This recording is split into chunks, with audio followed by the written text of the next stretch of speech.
Hi, everybody. Welcome to the Pittsburgh Sports Memories podcast. I am your host, Tim Hannon, and with me always is my dapper co-host. Dapper. I like that. Steve. I'm Steve Word. And today we're going to talk about a little experiment in Penguins history known as the X-Force. Is that like the X-Men? Are they going to have mutant powers? It'll be like titanium claws and They are not going to have very many powers at all.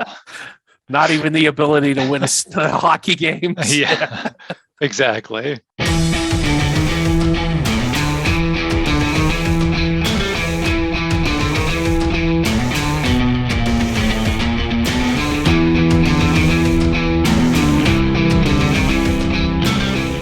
So let's talk about what this was and how it started. So let's go back all the way to the year 2004, which is hard to believe is almost 20 years ago at this point.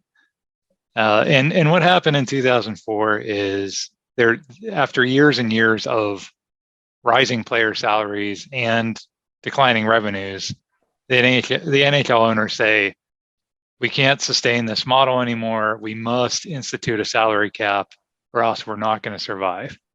Now, that's kind of, ironic given that the owners, caused that problem, specifically some of the big market teams like the Rangers and Capitals going out and signing players to these massive contracts.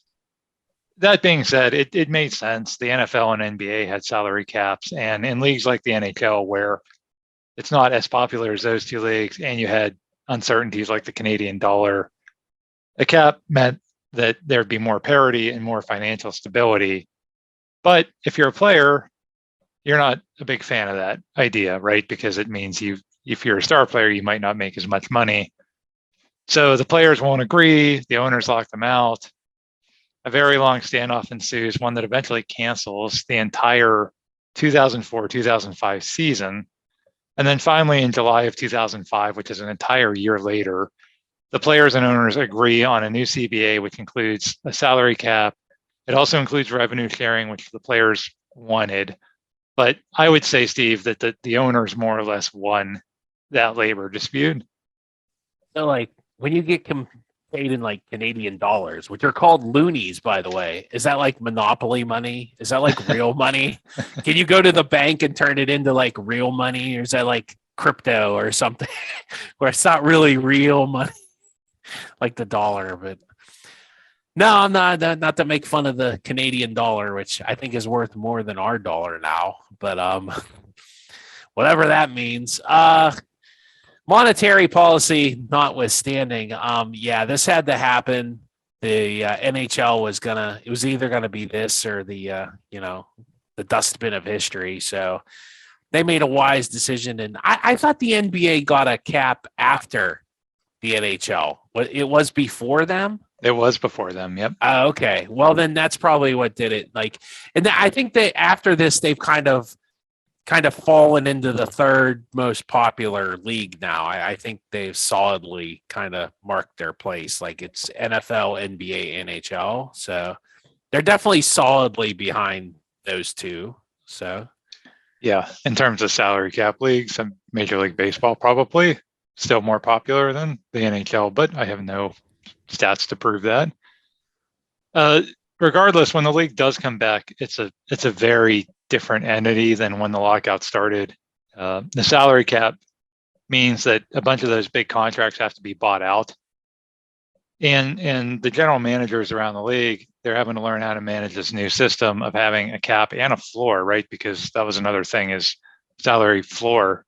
You have to pay a minimum amount of guys as well. Meanwhile, a bunch of players retire. Steve, if you ever look at the list of guys that retired during or at the end of that lockout, it's pretty hefty list. Scott Stevens, Mark Messier, Brett Hall, Adam Oates, Al McInnes, Ron Francis. A lot of big era of hockey players kind of gone with that lockout. And there were some who went over to play in Europe during that lockout and just never came back or didn't come back for several years. So in terms of player movement, when that lockout ended, it's a little bit of a wild west. that's wild that like You think the Canadian dollar was like kind of monopoly money? What the heck, you getting paid in rubles? And I don't know. What does the European Union use? What do they call their money? I forget. Well, probably Euros. yeah, Yeah. euros were pretty on par with the dollar at that point. But I think most of the guys that went to play over there were probably from there, and just Okay. and the guys that stayed were just wanting to stay at that point.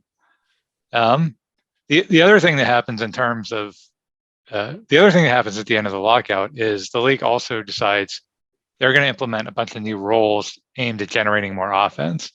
For years, that clutch and grab trap style of game that the New Jersey Devils unfortunately made popular, that was really turning off fans. And the league finally does something about it. They put in all these rules. They remove the red line. They implement a small neutral zone. They reduce the size of the goaltender equipment.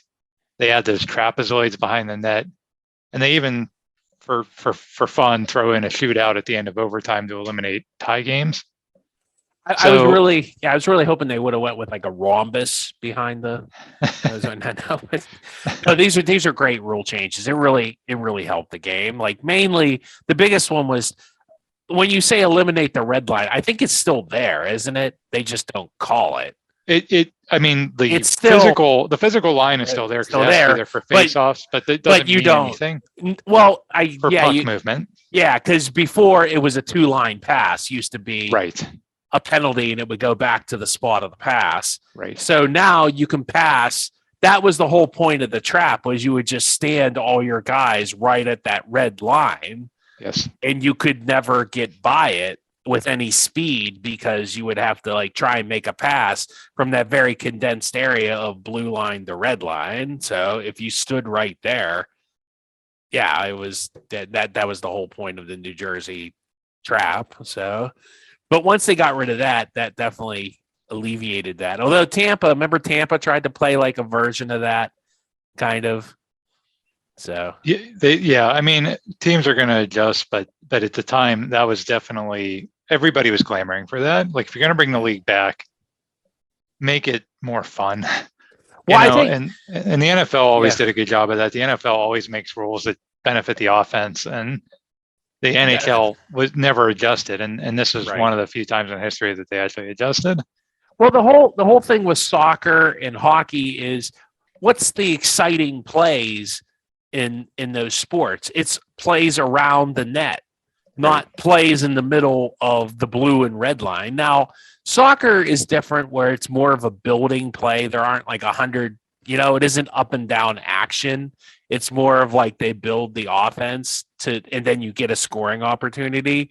Whereas like hockey's more like can be up and down, back and forth, nonstop. You're getting a save at one end and there's another save at the other end. And and that's what makes hockey that much exciting. Even if you score a goal, how many times, even with the Penguins, do you see right after that the team scores another goal? So that's what makes hockey exciting. Is like I said, even if I'm not saying the scores have to be 11-10, all-star game kind of stuff, just shots on the net, plays around the net is what keeps the fans' interest. At least in my opinion. I don't know.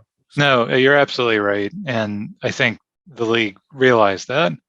And so those rule changes and what we talked about before about all that kind of the Wild West of player movement, both of those things are really good news for the team playing in Pittsburgh. Because here's where the Penguins were at this point. The Penguins, of course, had a lot of success in the early 90s. They won 2 Stanley Cups with a high-powered offense. But by the end of that decade, they're bankrupt. They're on the verge of extinction, literally. We did an episode about that at one point. Mario Lemieux swoops in. He saves the team by buying it, and then he generates a bunch of reinterest when he unretires in 2001. We also did an episode on that. But after that very magical run that they had in 2001, the Penguins are forced to dump Jaromir Jagr, Alexei Kovalev, and all their other high-priced stars. And Mario, meanwhile, he's dealing with a bunch of injuries. And by the time we get to the 2004 season, the Penguins are basically a total dumpster fire once again. They only win 11 out of their first 62 games that year, the year before the lockout, and they finished dead last in the entire league. That 2003-2004 season, probably most remembered for Dick Turnstrom being named team MVP for the Pens. Immortal Dick Turnstrom. Yeah, I mean, that was kind of a running joke at the time, like the immortal Dick Turnstrom, who actually had a pretty good year that year. He's a defenseman, but I mean, that was kind of where they were, where Dick Turnstrom was their best player. And really, to add insult to injury, the Penguins lose out on Alexander Ovechkin in the draft lottery to the Washington Capitals, which really hurt, not only because, the Penguins were the worst team and they didn't get the best player, but also because the Capitals didn't deserve it. I mean, the Capitals were one of the teams that caused this whole labor mess with all their ridiculous spending, and they're the ones that got Yager, so it was just that one stung a little bit. Well, there's a what if, huh? We could have done a what if. What if the Penguins win that draft and got Ovechkin? So they would have got Ovechkin. Maybe they still stink. They get Malkin, and they could have got Crosby. No, because Malkin was the same draft. But that's right. Yeah, that's right. They got Malkin, instead of Ovechkin. But they would have had Ovechkin and Crosby on the same line. Right. A guy who loves to shoot and a guy who loves to pass. Yes. Ooh, talk about the perfect winger for Sidney Crosby. It doesn't on that dot over there, Ovi. We'll get you the puck. Yeah, it doesn't happen, and you live by the sword and die by the sword, because the reason that there was a lottery in the first place was because 20 years earlier the Penguins had tanked their season to get Mario Lemieux, as we also did an episode about. So again, you can be upset about that, and I still am. But I mean, the Penguins are really the reason the lottery's in place to begin with. So again, live by the sword, die by the sword. So at this point, I mean, the Penguins have no prospects of getting better, because they're basically the Pirates at that point. They're relegated to a small market. There's zero hope of signing free agents. There's very little hope of retaining the players they have. And as we said, the best player they have is Dick Turnstrom. So when the lockout comes, the Penguins are one of the franchises who basically welcomes it.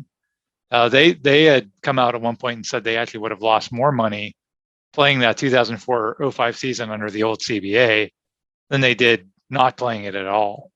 So when the salary cap is implemented, Craig Patrick, who's the general manager of the Penguins, he can now operate on an even playing field, and the Pens have a lot more room to sign players.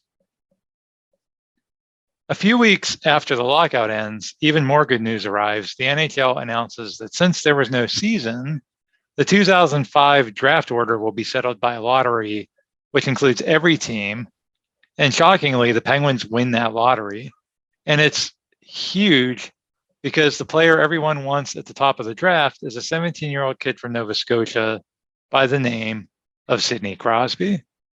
He is one of these once-in-a-generation, can't miss, going to be an all-time great player. And now the Penguins have won the lottery to draft him. And that literally changes everything for the Penguins and their fans. Steve, I don't know if you remember that feeling kind of like the next day or the next week in Pittsburgh, but the Penguins went from, nobody really thinking much about their prospects to, oh my gosh, we're going to get the Sidney Crosby guy. Yeah, that definitely, that was just like, and I think Craig Patrick was the one that he wasn't involved in the Lemieux draft, but I know they said he was like their lucky charm. They sent him in there because I guess they always had good results when he goes into the draft. So good for Craig Patrick. At least he did. That's about one of the only things he does right here. Yeah, and it was basically a ping pong ball, but it was. You talked about Mario. It's very similar to that feeling. Like we have a new savior again, and Penguin fans had been through this before. So after several years of losing, the team losing, and people kind of losing interest in the team, there's now this spark of hope. So of course, if you're the Penguins, you want to capitalize on that hope. They had a pretty good stable of young players. So in addition to Sidney Crosby, they had drafted with the number one overall pick in the 2003 draft, a goaltender by the name of Marc-Andre Fleury. They had drafted, as we said, Evgeny Malkin the year before. He was still stuck in Russia at this point. They had a rookie defenseman by the name of Chris Letang. They had a kid from Pittsburgh named Ryan Malone, who had really come on strong at the end of that terrible 2004 season. And then they had these. No Dick Tarnstrom, that's for sure. No, I mean, who was? And then they had some other young guys: Brooks Orpik, Ryan Whitney, Colby Armstrong, Max Talbot. These are all recent draft picks who the Penguins thought, these guys could become solid contributors someday. But the problem is that there's really two problems. One is the league just shut down for an entire year. So you're going to have to sell Penguin fans on something more than a 5-year plan to get them to come back into the building. And then the second problem, Mario Lemieux's still there. He's still a player on your team, and the clock's ticking pretty fast on whatever time he might have left to play. And so it's kind of a crossroads for the team and for Craig Patrick. I mean, he had been the general manager at this point since 1989, and he had built the Penguins from this really bad team in the 80s to a Stanley Cup champion, and then he kind of helplessly watches them get bad again. And really at this point for Patrick, I mean, all those great trades that he made, all the Ron Francis and then Rick Tocchet deals and all that, those were years behind him. And in his later years, Patrick is more known for, I would say, the bad deals and the good deals. I mean, he got nothing for Jagr.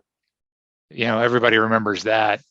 The Marcus Naslund trade that he made with Vancouver, Sports Illustrated called that, quote, the worst trade in NHL history.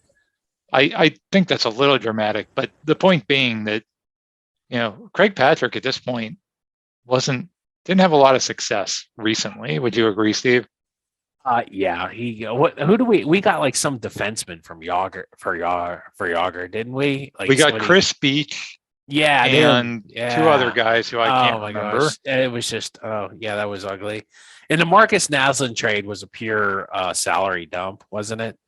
I think they couldn't afford to pay him or something. I don't remember if it was a salary dump or not. I just remember that it was Naslund was pretty young at the time, and he went on to have a great career too. Right. Yeah. I think the thing that I remember about the Naslund trade, why I think the Sports Illustrated quote was a little dramatic, was because Naslund was a little disappointing here in Pittsburgh.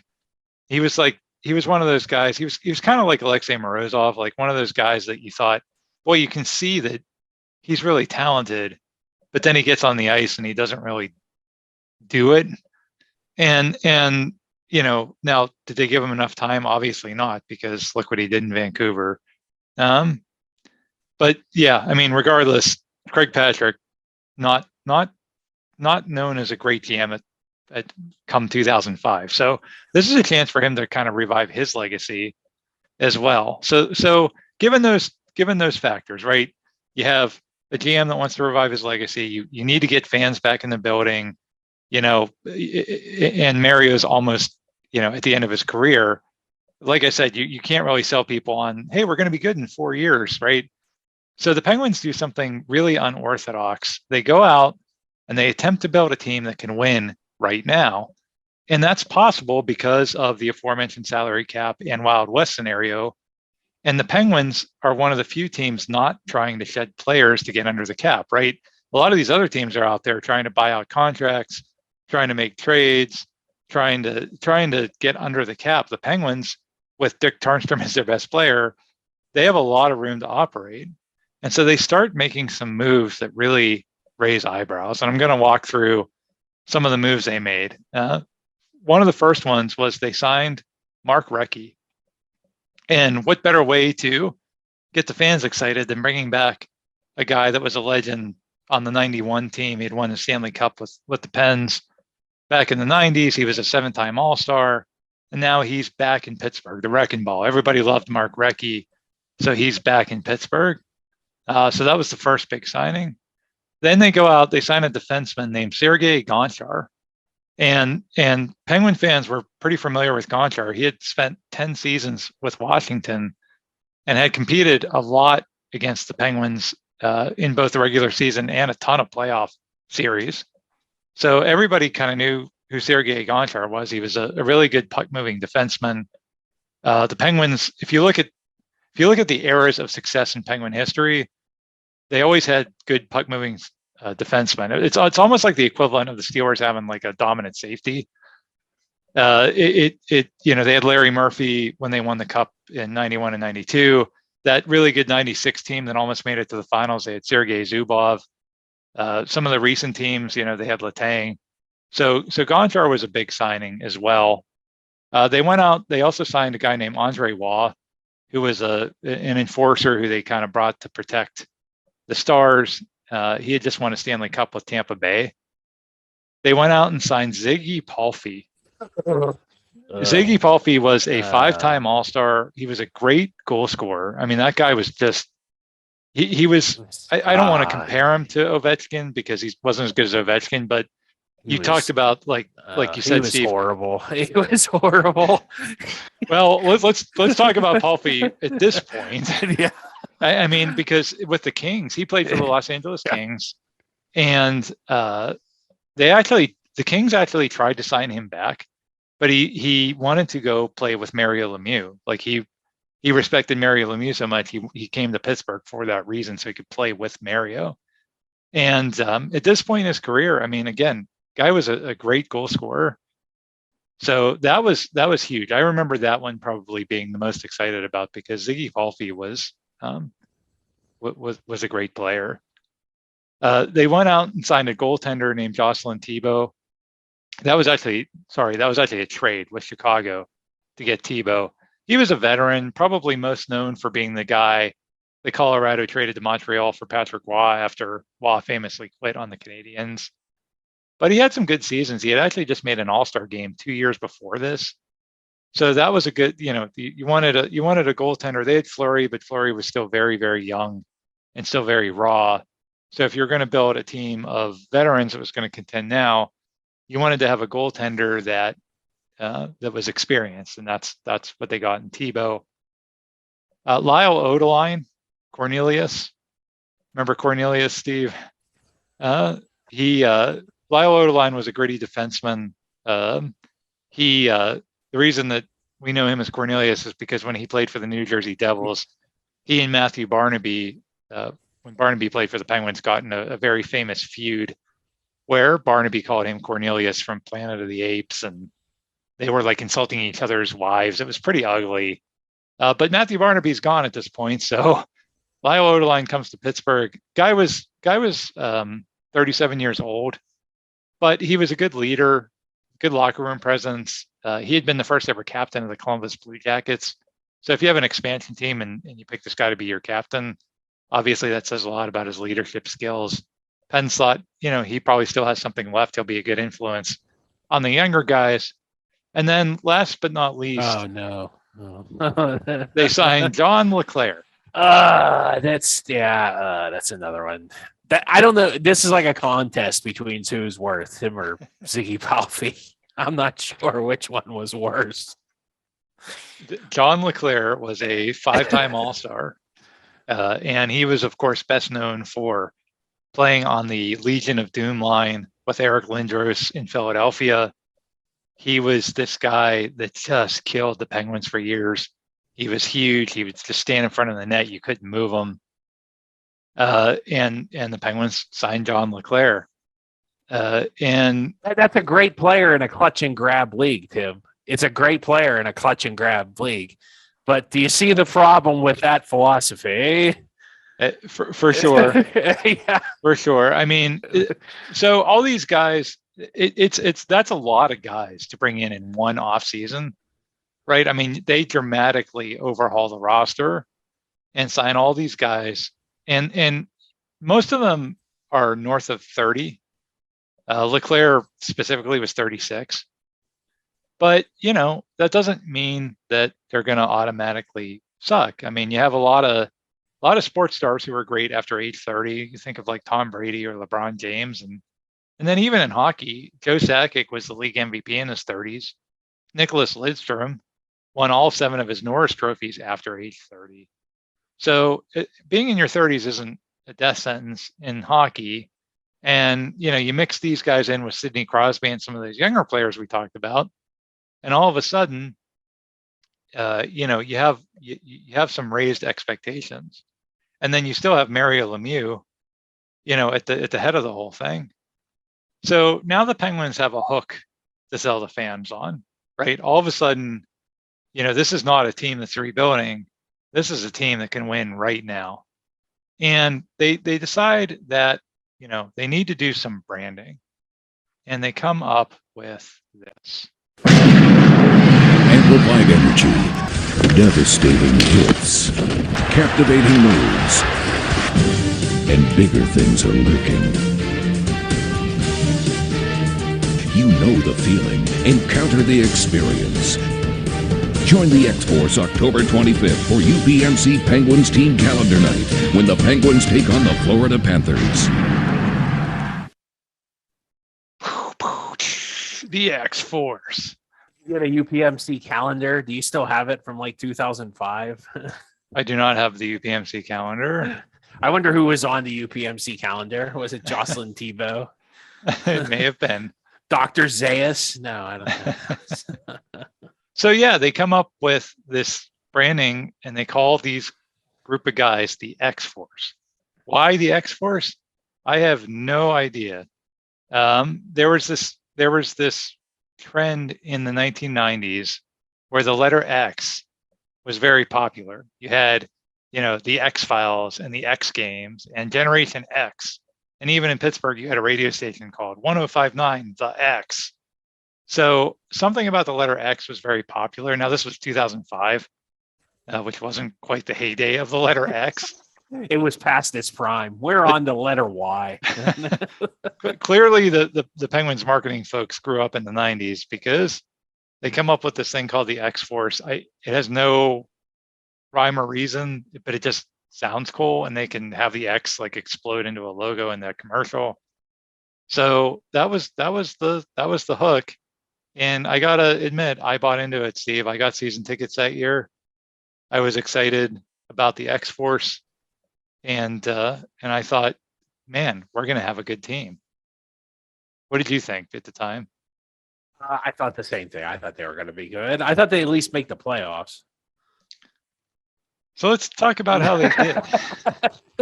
The first I think game, our listeners are figuring out that my expectations and reality might have not quite lined up there, huh? Right. So the first game of the season, it's October 5th. It's at New Jersey. And what a great way to start. It's Sidney Crosby's debut. It's this new era of Penguins against the franchise whom the league literally made a bunch of rules trying to stop. But the new rules don't really faze Marty Brodeur a whole bunch. He shuts out the Penguins, and the Devils roll to an easy 5-0 victory. So trapezoid, smaller equipment, all that stuff trying to neutralize Martin Brodeur. He kind of figured out, how they have that line, the goal line that goes along the edge. He would skate before the puck got to that part, and you could still play, So, and you're not allowed to hit the goalie. I think that would. I'm not like one of these guys. Oh, let's bring back old fashioned fight style hockey. But if a goalie's going to go out that far, shouldn't he be legitimately allowed to be checked? I don't know. I'd be okay with that if it's Brodeur. I say if he's in the trapezoid, you're not allowed to hit him. If he's in the blue paint, you're not allowed to hit him.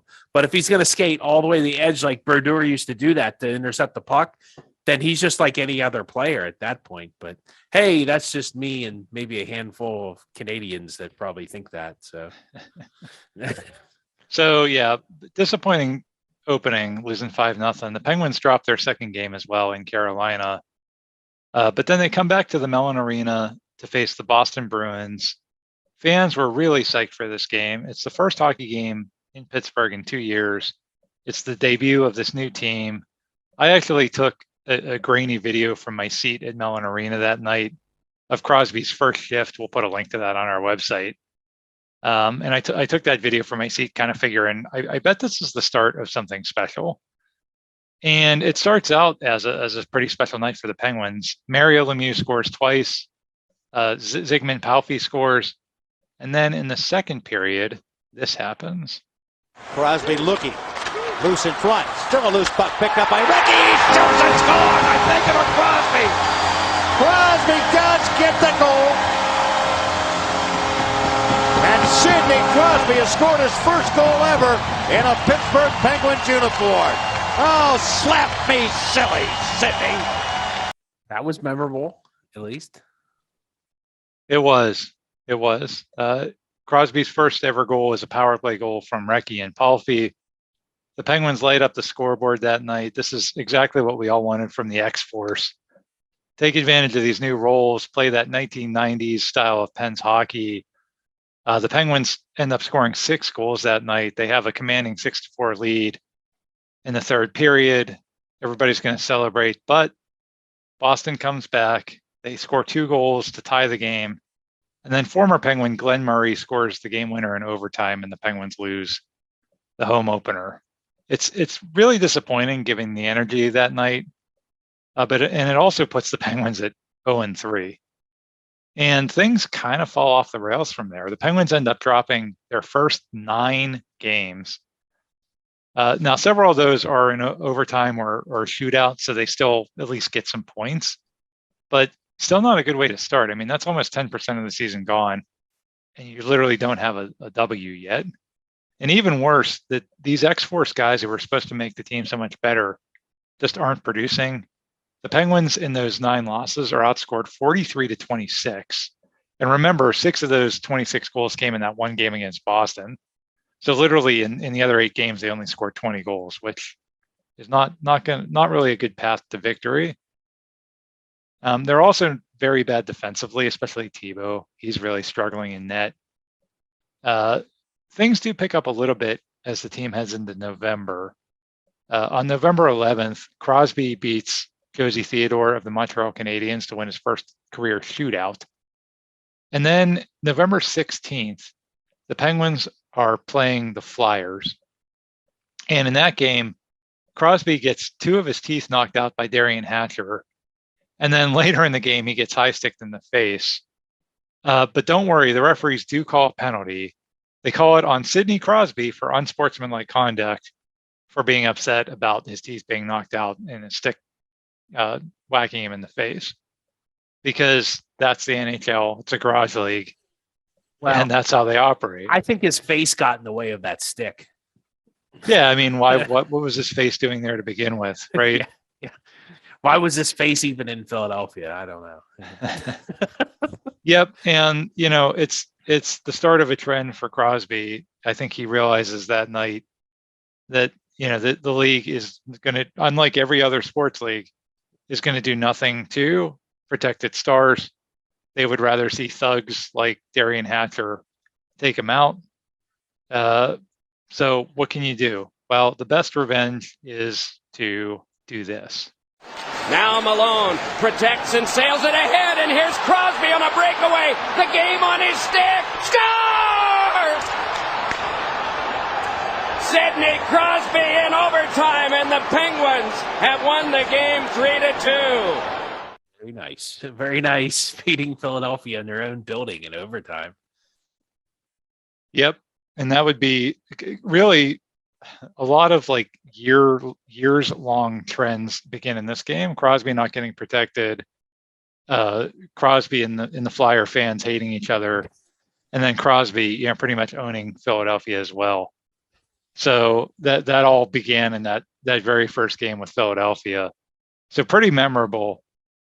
Another start to a rivalry happens on November 22nd when the Penguins play the Capitals. Sidney Crosby and Alexander Ovechkin face each other for the first time ever. That's the night before Thanksgiving game, which is always like a huge draw in Pittsburgh. If you've ever gone to that game, it's kind of a big party because people have off work the next day. Yeah, it's like a Wednesday night. Yeah, it's a weird. Yes. That's a big like drinking night too. It's bigger than, I would say, outside of New Year's Eve, which I always thought was amateur hour.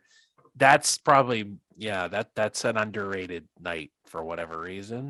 It's the Penguins always want to play at home that night because again, people love just coming out. People are in a good mood, and people are in a good mood that night because Crosby gets the better of Ovechkin. He has a goal and an assist. The Penguins win 5-4. He also makes this really spectacular play where he throws a no-look pass to Palffy as he's down on one knee, and then Palffy beats Olaf Kolzig for the goal. Mark Recchi has a quote after that game saying this about Crosby and Ovechkin, quote, "Those two are really going to carry this game for a long time." How perceptive of the wrecking ball there. For sure. So at Thanksgiving, the Penguins are sitting at 7-9-6, which, I mean, if you think about it, Steve, 7-9-6 after that disastrous start where they didn't get a win until their 10th game, that's not terrible. Like, they could still salvage something here, right? Well, I don't know where do you know what standings they were? I don't know where they were in the standings, but I mean, I think hovering there's around something 500, if you're like playoff position by, like, I forget if it's Thanksgiving, then normally you make the playoffs or something like that. It's something there's some weird like hockey thing like that. Yeah, I mean, I just given how they started, right? If it felt like they were turning things around, you know, they'd brought a bunch of guys together who hadn't played together before. Maybe the team just needed time to gel. Maybe they could keep that momentum going, right? Right? Hopefully, maybe. No. The answer was no. Between Thanksgiving and Christmas, the Penguins play 13 games and lose 12 of them. That's going to be a problem for. Yeah. Yes. So whatever flicker of hope was there after some of those November games flame out pretty quickly in the December snow. On December 15th, head coach Eddie Olczyk is relieved of his duties. The Penguins promote Michel Therrien, who was coaching their AHL team in Wilkes-Barre Scranton. He is brought in to be the replacement at head coach. And also in December, Mario Lemieux is admitted to the hospital for an irregular heartbeat. No one realizes it at the time, but Lemieux will never play another game in the NHL. The other X-Force veterans aren't really picking up the slack in his absence. Leclerc, Odeline, Andre Wall, all those guys are doing nothing. Thibault, by this point, had been replaced as the starting goaltender by Marc-Andre Fleury. And in January, he undergoes surgery to repair torn cartilage in his left hip. So that's the end of Jocelyn Thibault and his time as a starting goaltender in Pittsburgh. On January 18th, the Penguins get just absolutely shocking news. Ziggy Palffy retires at the age of 33. And Palffy actually, you know, we said he was terrible, but he actually had 42 points in 42 games. Yeah, that's a point a game. I guess that's not as bad as I thought. Given the expectations of some of the other guys, he was actually not bad. And he was 33. I mean, he had a lot of potential hockey left, right? He was one of the younger guys out of that group that they signed. And he cites his shoulder, which he had surgery on his shoulder twice. And he talks about, you know, it's a constant problem. He just doesn't feel like he can play at a high level anymore. And the Penguins say all the right things, like we support him and all that. But it rubs people the wrong way, especially because he ends up going back to Slovakia and playing for the team he played for there during the lockout. And Steve, he plays professional hockey until the year 2013. Wow.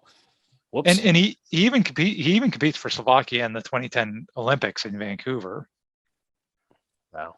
I mean, it's not every day you get to compete for Slovakia in the Olympics. That day, it was Hossa. He had him and Hossa on that team, probably, huh? Yeah, they would have. Wow, talk about people that don't want to play in Pittsburgh for 100, Alex. They probably could tell a lot of stories about that. Well, I mean, we do well with the Czech. Yeah, the Czech guys want to play here, but the Slovaks, they just don't nothing to do with us for whatever reason. Well, and like Steve, you gave out like that big sigh when I started talking about Zygmunt Palffy, and I did too. Like, I didn't remember that he actually was producing a point a game. Actually, isn't that bad, really? But the reason that we all remember him being awful, I think, was because of this, because he basically quit on the team mid-season right? And it's like, and that can happen. I mean, that's everybody's prerogative, right? If you're like, look, I have this, you don't understand what it's like to go out there every night with your shoulder killing you, right? And trying to play it like that. I think everybody would, not everybody, but most people would understand that. But then you go back and you play hockey for 8 or 9 more seasons. In Europe, it's like, okay, you just quit. You just didn't want to play for the Penguins. And that's why I think people really don't remember Palffy very warmly. That you got to do what you got to do. When Slovakia calls, you listen. So. About a week later, the dominoes just keep falling. Mario Lemieux announces his retirement for a second and final time. And I think, Steve, I think he probably knew back in December that he wasn't going to be able to play anymore. But he announces this the week that the Steelers are playing in Super Bowl 40 in Detroit. And I think that was intentional. I think he literally waited until he knew. But he was just distracted. It'll never get covered. Yeah, I don't think he wanted a lot of fanfare. I think he wanted to announce it, have it be as quiet as possible. And what better time than the Steelers are about to play a Super Bowl here in a few days. And so that's kind of the quiet end of the greatest career, one of the, maybe arguably the greatest career in the history of Pittsburgh sports, not just the Penguins. It's sad because Mario came back and he was great that first season he came back. I mean, he was lighting up the league, and then just injuries in his body just didn't hold up. And so now he's retired for a second time. Previous season MVP Dick Tarnstrom is traded. Oh no! Oh no! So best player. Oh no! The season is lost when Dick Tarnstrom is traded. I wonder however Dick Tarnstrom did in the rest of his NHL career. Did he win like a Stanley Cup? I'm guessing probably not as great as he did in the year he was the team MVP on the Penguins. Never a Norris or Norris Trophy. No. So yeah, it's amazing. This season started with so much promise, and by this point, things are just very bleak. There's also reportedly a rift forming in the locker room between the younger players and the older players, and this is really exemplified with the tension between Mark Recchi and Sidney Crosby. Crosby back then argues a lot with referees, and Recchi supposedly did not think that a rookie had earned the right to do that. And both of them downplay all that in the media, but there has to be at least some truth to it if that's coming out. So whether or not that was a big deal or a small deal, who knows? I mean, right around the same point, Steve, you and I talked about in a different episode about remember Alan Faneca and Ben Roethlisberger when Roethlisberger was a rookie, and that was largely much ado about nothing. So maybe this was the same thing. Who knows? But yeah, that was a big deal at the time. Supposedly, Recchi and Crosby are at odds with each other, old guy, young guy.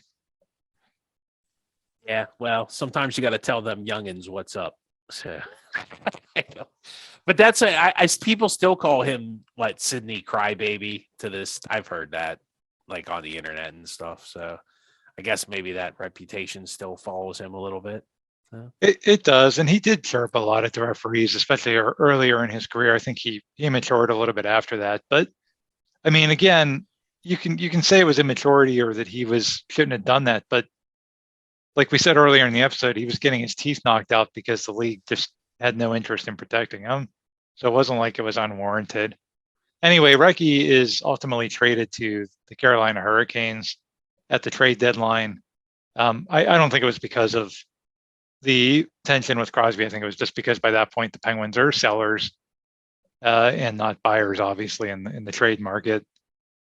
After one really particularly awful defeat against the Edmonton Oilers, who was the team that represented the Western Conference in the Stanley Cup Finals that year, new head coach Michel Therrien has seen enough and proceeds to go on arguably the single greatest rant in the history of Pittsburgh sports. We played it on a previous episode, but I think we'd be doing a disservice because it's so epic. We have to play it again. So here is his press conference after that game. Not impressed. It's a pathetic performance. Half of the team doesn't care. That defensive squad, I think their goal, I really start to believe their goals is to be the worst defensive squad in the league. And they're doing such a great job to be the worst defensive squad in the league. They turn the puck over, they have no vision. They're soft, like I never see a bunch of defensemen soft like this. So, they put the two combination and well, hey, there's a lot of guys don't care. They pretend to care, but I know they don't care. They make my job miserable. So, it's give and take. What can I do? I love the just the total well, they're gonna make me miserable. I'm gonna make them miserable. I love that. I love Michel Therrien. It's so good. I mean, it is right up there with like the Jim Mora playoff rant. Yeah. It really is. It's just so much to unpack there, and so many just that they make my job miserable. What are you gonna do? They make my job miserable. It's I think their goals become the worst defensive squad in the league, and they're doing such a good job of that. I mean, it is just unbelievable. And if that doesn't summarize this X4 season, that whole rant, I don't know what does. It's perfect. The rest of the season really doesn't get any better. There are a couple of bright spots. March 12th, 2006, Marc-Andre Fleury gets a shutout against the Philadelphia Flyers. He's really starting to develop into a true number one netminder. April 13th, Crosby scores 4 points in a win over the Rangers. And really the last big thing of the season becomes... Was Yager on the Rangers and their playoff team? I wonder. Yes. I think I went to that game. I think that was the game. Like I had two Rangers fans behind me and I didn't have anything else to say to them. So I started chanting 1940. Even though they had won 90. It's just not 1994. It just isn't the same. So I didn't have anything else to say to them. Nice. I mean, if you ever want to just make a Rangers fan cringe, just start in 1940. So Crosby, big night that night, as you may remember, Steve. And really the last big thing. Another great John LeClair moment was Crosby skates around like the whole offensive zone because we had these seats, me and my kid, in the end of the end where the Rangers were defended. I think Chris Weeks was the goalie. And Crosby skates around everybody, does this amazing move, and he hits LeClair with a beautiful backhand pass to which John LeClair literally falls over on his skates and the puck drifts off his stick. It was pretty impressive. X-Force Unite on that one. That sounds very John LeClair-esque for that season. It's like you can't even just stand there and let the puck bounce off you. Well, the last big thing for that season is, can Sidney Crosby get to 100 points? Only 5 rookies in NHL history have ever scored 100 points, and none were as young as 18-year-old Crosby. So the Penguins make a huge deal out of that. I mean, why not? What else are they going to do to generate interest in the team at this point late in the season? It's a big thing in the local media. And on April 17th, Crosby does reach that milestone in a 6-1 win over the Islanders. He finishes with 102 points. To this day, that's still 5th all-time for a rookie. He does, however, lose out on the Calder Trophy for Rookie of the Year. That goes to Ovechkin, who has 106 points. So, like I said, the rivalry really begins early for those two. The Penguins finished the season, Steve, with 22 wins. Out of 80. Wow. Out of 82 games. That's good for worst in the Eastern Conference. So the year before the lockout, the Penguins finished last in the Eastern Conference. They go out, they build this X-Force, they sign all these players. They have Sidney Crosby. They have these younger guys that are more developed now, and they finish in last place in the Eastern Conference again. So let's talk about the aftermath of some of this. Mark Recchi actually comes back and re-signs with the Penguins, has a third stint in Pittsburgh. Eventually retires in 2011. He's inducted into the Hall of Fame in 2017.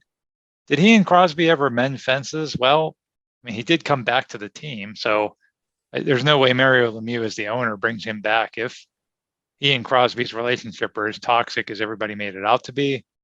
That being said, fast forward to August of 2020, when the Penguins fire assistant coach Mark Recchi after a dismal playoff showing against Montreal, and there's speculation, even at that point, that Crosby is the one that pushed for the firing. So who knows? Again, a lot of behind stuff we don't know that goes on behind closed doors. Andre Waugh, he eventually gets back to Tampa. He retires in 2009. Lyle Odeline retires after that season and actually settles in Pittsburgh in 2018. So weird. Does he have any other connection? I believe, don't quote me on this, but I believe he met his wife, and that might be why He he stayed lives here. in Pittsburgh. Yeah. Because it's just like, oh, well, I guess this is where I retired. This is where I got to stay. What that happened to everybody. Like, it's like wherever you retire, that's where you have to stay. Well, Tom Brady's in Florida already, so he's set, right? Franco Harris lives in Seattle. Yeah.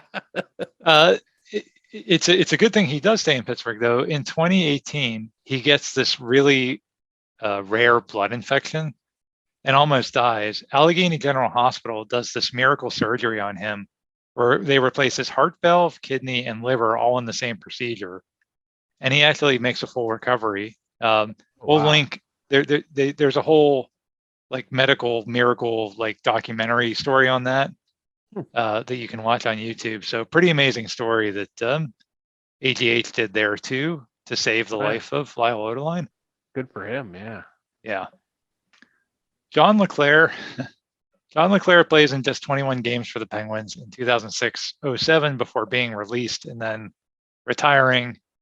But as one final middle finger act to the Penguins, LeClair runs into rookie Evgeny Malkin during a preseason game, separating Malkin's shoulder and delaying his much anticipated Penguins regular season debut. So thank you, John LeClair, for killing the Penguins all those years as a Flyer, coming to Pittsburgh, not doing anything, and then running into your teammate Evgeny Malkin so that he can't start the season after you had to like smuggle him out of Russia and everything. Yeah. Man, I hate the Flyers, and John LeClair sucks. Yeah. So, It was just who thought that was a good idea? I don't think they realized that the league was all going to be about skating. They thought it was still going to be, I don't know. that's fair. I mean, but even like Patrick Hornquist years later. I mean, yeah, Patrick even Hornquist Rick was Tocchet was better than this guy. But like Yeah. Patrick Hornquist was that type of player where he was like a net front presence. They had that team in the 2 Stanley Cups later that was built on speed, and Hornquist wasn't exactly the fastest guy in the universe, but he had a role to fill there, and maybe they thought LeClair could do that. And anyway, it was a disaster in every aspect. One of the X-Force guys that they did sign who ended up not being a disaster, probably the only one, Sergei Gonchar, ends up being a steal. Yeah, that's the bright out of all those signings. That was the perfect signing for Malkin too. And yeah, that's an excellent point. I have a good Gonchar story. Tell your part. I'll tell my Gonchar story here. Yeah, I mean, as Steve alluded to, so not only does he become really the anchor of the defensive unit, but he's also just massively instrumental in helping Malkin assimilate to America. Having him here that really accelerated Malkin's ability to really integrate into the franchise and into Pittsburgh. Yeah, I remember there was a game me and my dad went to when it was Malkin and Crosby. It might have been Malkin's first year. It might have been that next year. And Gonchar was there, and there was a face-off. And that was back, remember when like if the Penguins were tied or behind, like Therrien would put them out at the same time, Crosby and Malkin. And so they were out there on a face-off, and Malkin obviously didn't speak English, and Crosby doesn't speak Russian. So you could watch, and it wasn't on TV because, they're in a TV timeout. And as they're lining up for the face-off, you can see Crosby skates over and says something to Gonchar, and Gonchar skates over and says something to Malkin. And sure enough, they win the face-off, and Malkin's right where the puck's going. So it's like, that's how, it's a little thing. And I think Malkin scored the game-winning goal in overtime on that. I think it was the Flyers. I think they played the Flyers, actually.